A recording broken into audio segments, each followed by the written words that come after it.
Halo Happy People, jumpa lagi dengan saya Ruben Saragih dalam channel Happy You.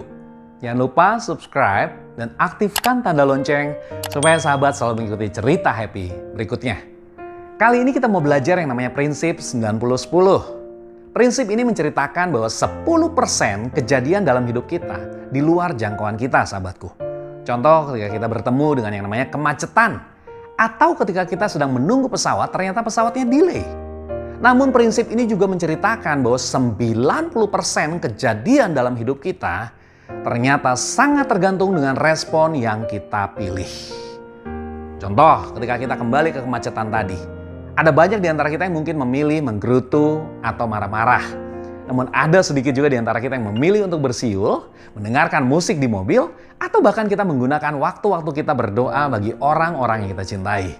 Jadi jangan pernah lupa sahabatku, 10% kejadian dalam hidup kita di luar jangkauan kita, dan ada 90% kejadian dalam hidup kita sangat tergantung dengan respon yang kita putuskan.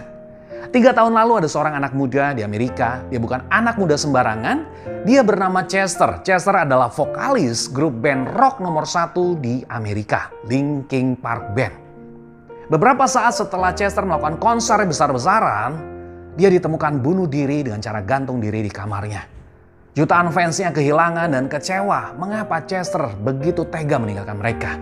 Padahal Chester memiliki seorang istri yang sangat cantik, anak 5 lucu-lucu masih kecil, sahabatku. Apa kira-kira yang membuat Chester memutuskan untuk bunuh diri?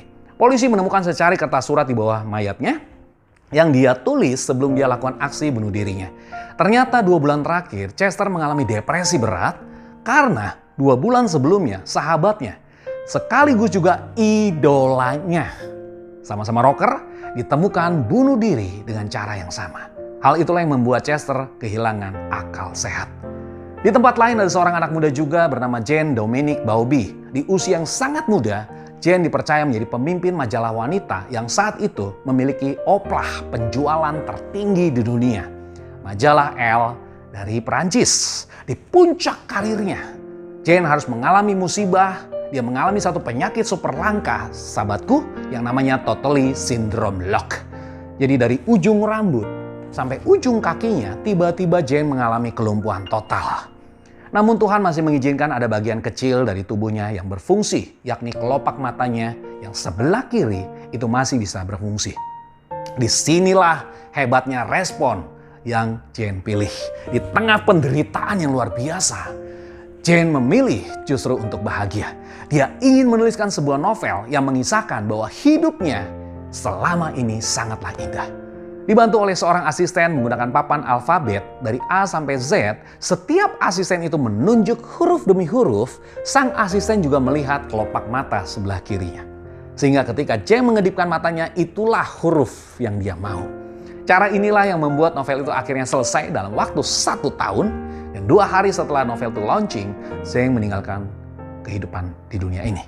Namun novelnya menjadi satu warisan yang luar biasa bagi jutaan pembacanya.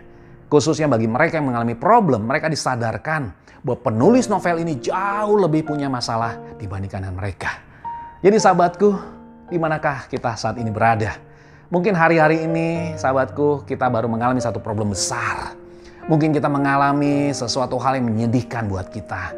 Mungkin kita kehilangan pekerjaan yang kita cintai. Atau mungkin kita mengalami satu tragedi di mana salah satu keluarga kita meninggal dunia. Sahabatku, seberat apapun problem yang kita alami, jangan sampai salah untuk memutuskan respon. Apakah kita akan memilih seperti Chester, berputus asa dan menyerah? Atau sebaliknya, kita memilih untuk seperti Jane Dominic Bowlby.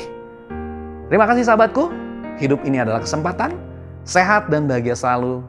Sampai bertemu di cerita happy selanjutnya.